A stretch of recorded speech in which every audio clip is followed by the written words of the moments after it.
Chapter 3 is called Growing Pains, Expanding Industry in the Early 19th Century.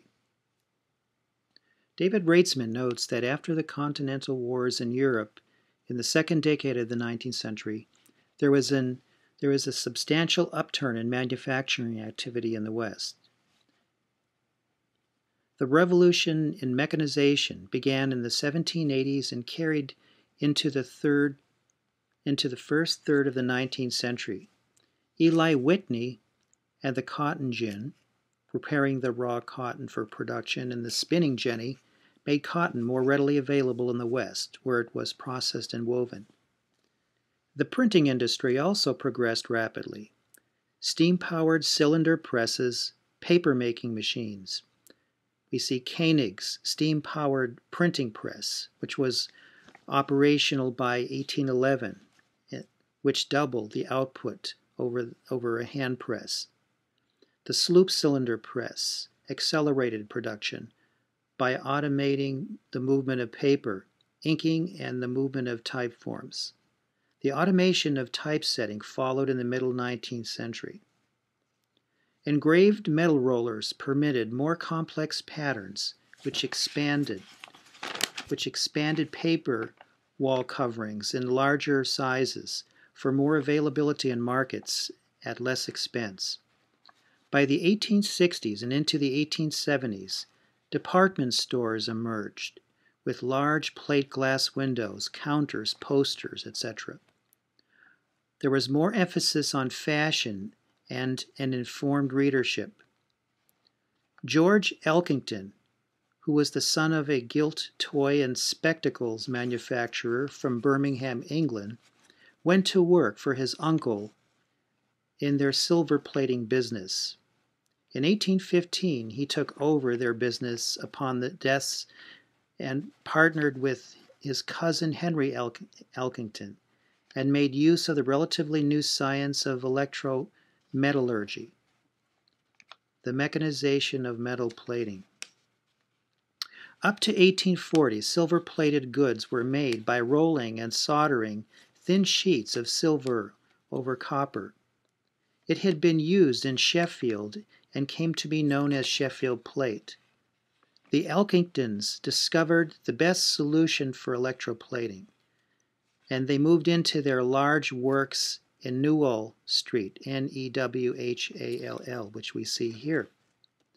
Through electrodeposition, the anode and cathode are immersed in an electrolyte solution of metal salts and other ions that allow the flow of electricity so that metal ions dissolve at anode and deposit at cathode. This ends the circuit of directly supplying electricity. The anode goes to the positive, the cathode to the negative terminals. Plating is usually a single metallic element, not an alloy, although brass and solder can be electroplated. Cyanides of other metals can be used in the solution. Silver, gold, platinum, as well as brass, bronze, even cadmium, copper, chromium, iron, nickel, tin, and zinc are possible plate metals.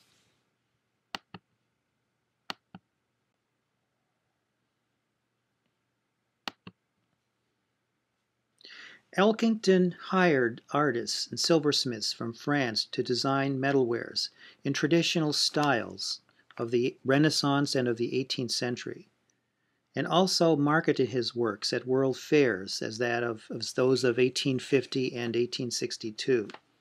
Victorian silver-plated breakfast dishes we're looking at here with cast feet for breakfast service. These are durable and yet relatively lightweight. We see garland shapes and easy curves of a classical style. This eliminated the necessity of carving and handworking on these particular pieces. We see more works here with a lot of elegant patterns. And we see that they imitate very well the heavier, durable sterling silver work. In the 1830s, the German-born cabinet maker Michael Thonet, T-H-O-N-E-T, used steam and glycerin to bend beechwood rods into curved shapes that were assembled into chairs, hat stands, table supports. Prince Metternich, M-E-T-T-E-R-N-I-C-H, became a major patron of Thonet and made Thonet prosperous through the Austrian emperor at the residence at the Palace of Liechtenstein. The German architect Carl Friedrich Schinkel, S-C-H-I-N-K-E-L,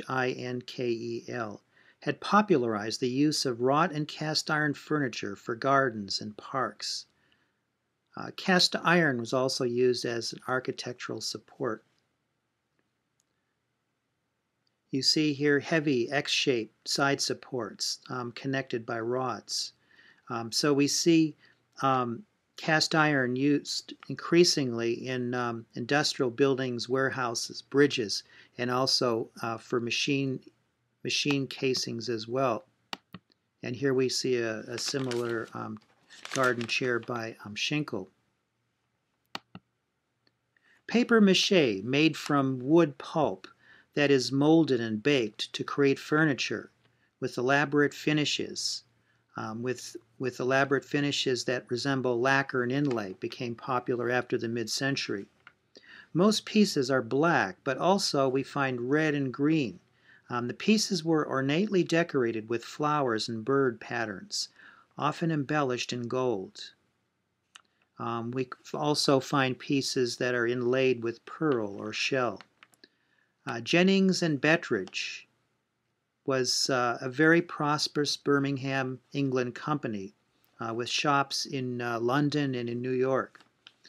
There was one method that was often used. Very large sheets of black paper were pasted on both sides and firmly pressed over greased molds. After having been dipped in a large solution of tar and spirit, perhaps linseed oil, after 2 or 3 layers had been applied, the edges would be trimmed and the items baked in an oven. Some articles had as many as 100 layers of paper.